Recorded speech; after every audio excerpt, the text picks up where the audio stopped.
Welcome back, everyone. Thank you so much for joining us today. I am Dean with Masterpiece of Gold and Silver, and today we are going to be considering the 1909 Canadian 5-cent silver piece. But before we get into all that, please remember to like and subscribe to our channel, turn on notifications so you get up-to-date content from us, and please share our videos with other folks that you think would enjoy them. So here it is, our 1909 Canadian 5-cent piece.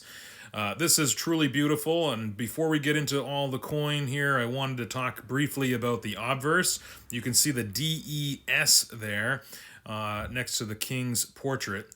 That is the abbreviation for George William de Saules. He was a British medalist who actually created many of the obverses for the coinage throughout the British Empire, including this design. In 1902, he helped with this design to change it because, one, Queen Victoria had died and King Edward was beginning his reign. And King Edward actually had a new crown made for his reign. And this is the imperial crown, and so he wanted it on both sides of the coin. So this is the rarer of the two varieties. You can see there a cross over a bow tie type pattern there. That's what they call it, the cross over the bow tie. And this is also the pointed leaves or the holly leaves. So here's a better example of that. Here you can see it real easy. You can see the cross over the bow tie, or at least that's how it's known in the numismatic world. So the reverse of this coin was designed by another British engraver and designer and medalist, William Henry James Blakemore. And he was in charge of designing this, and this was a slight change that happened midway through 1909, where they went from having the maple leaves to making them more pointed, which is they've been known to look more like a holly leaf. So again, this is the rarer out of the two. There was only 1,891,000 1909 5-cent pieces minted. They were struck at the Ottawa branch of the Royal Mint. So in 1908, I guess I should back up a little bit. In 1908, the Royal Mint of London opened a Ottawa branch in order to start producing or striking coins in Canada for Canada. Later, by I think it was 1931, it would become the Royal Canadian Mint that we know today.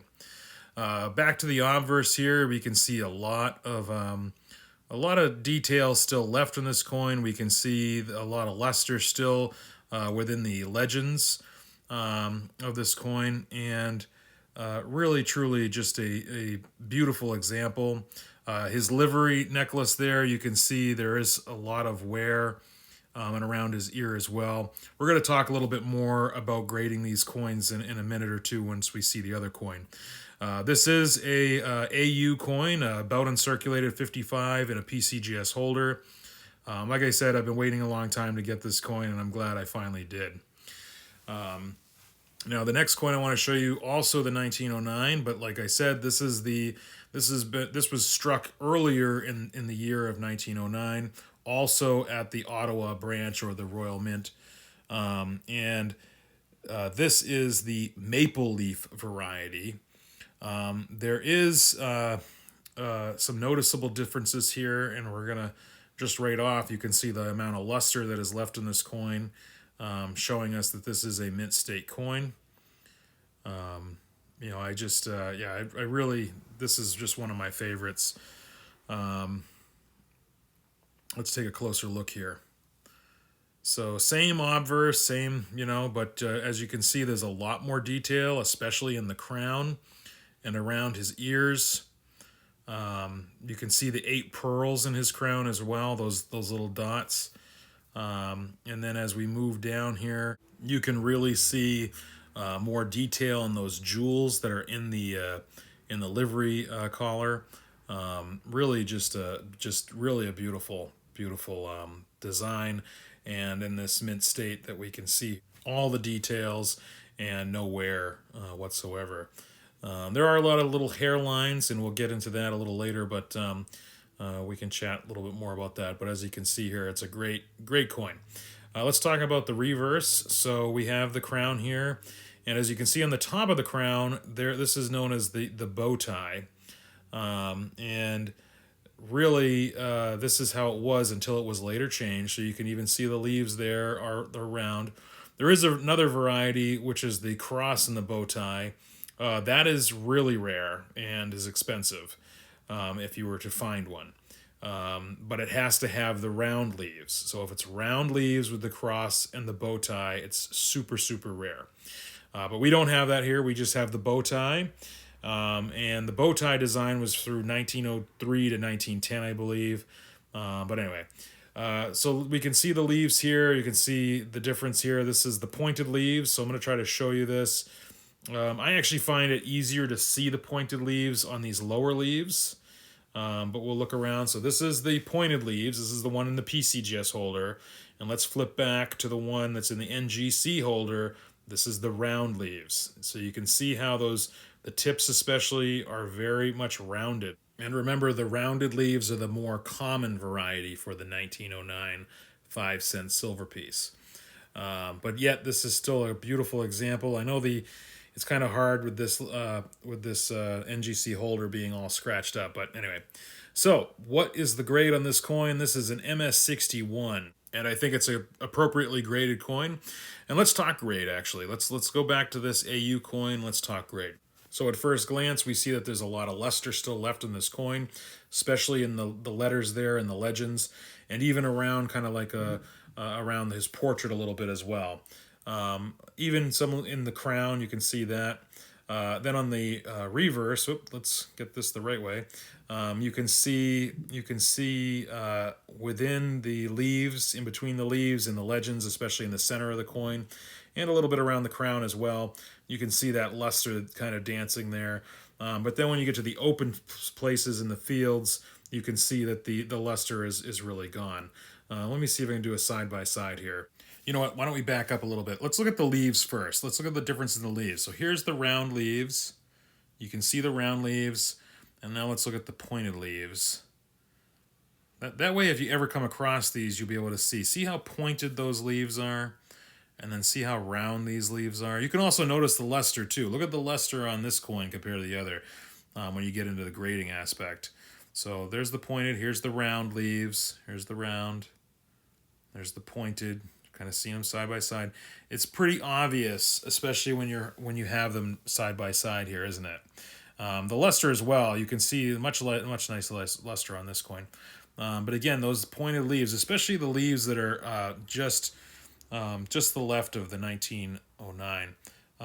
So again, these are just great coins. I'm really glad I bought the pair, or I sought out the pair for myself. Obviously, you don't have to collect like that. You could just buy whichever one you wanted. Obviously the maple leaves are in a much they're out there much more than this one here. But again, I'm really glad I purchased this, and I don't really mind that it's in an AU state. It's really just a nice coin. But let's get back to grade. All right. So let's look at the obverse here of both coins. Do you see how noticeable the wear is? Like, look at his ear, especially the hair by his ear. Look at his beard. It is by his temple, and then come back to this is the AU coin. This is where the wear is. Look at that. Now look even at his crown, especially the pearls in his crown. Let's go back and take a closer look. So yeah, this is definitely AU. Look at just even the luster. Just look at the luster here. I don't know if many of you are good at grading coins like these. I've gotten better over the years. And then when you have examples like this and you really look at them, then you get really good. I did have somebody think that the MS61 coin was cleaned. But really those hairlines were very common, especially even in the mint state coins. So I'm not really sure why they thought it was clean, but obviously NGC, or I should say, obviously I agree with NGC. I don't believe that the coin was cleaned at all. I will do some more grading on these and breaking them down on some of other videos, but today I just really wanted to show you the difference between the two varieties of the pointed leaves and the rounded leaves. Also, like I said, known as the holly leaves and the maple leaves. You'll notice that PCGS uses pointed and rounded, while NGC will use maple and holly. Anyway, I hope you enjoyed today's video, and I look forward to seeing what you write in the comments. Take care, everybody, and until we meet again, stay safe and enjoy.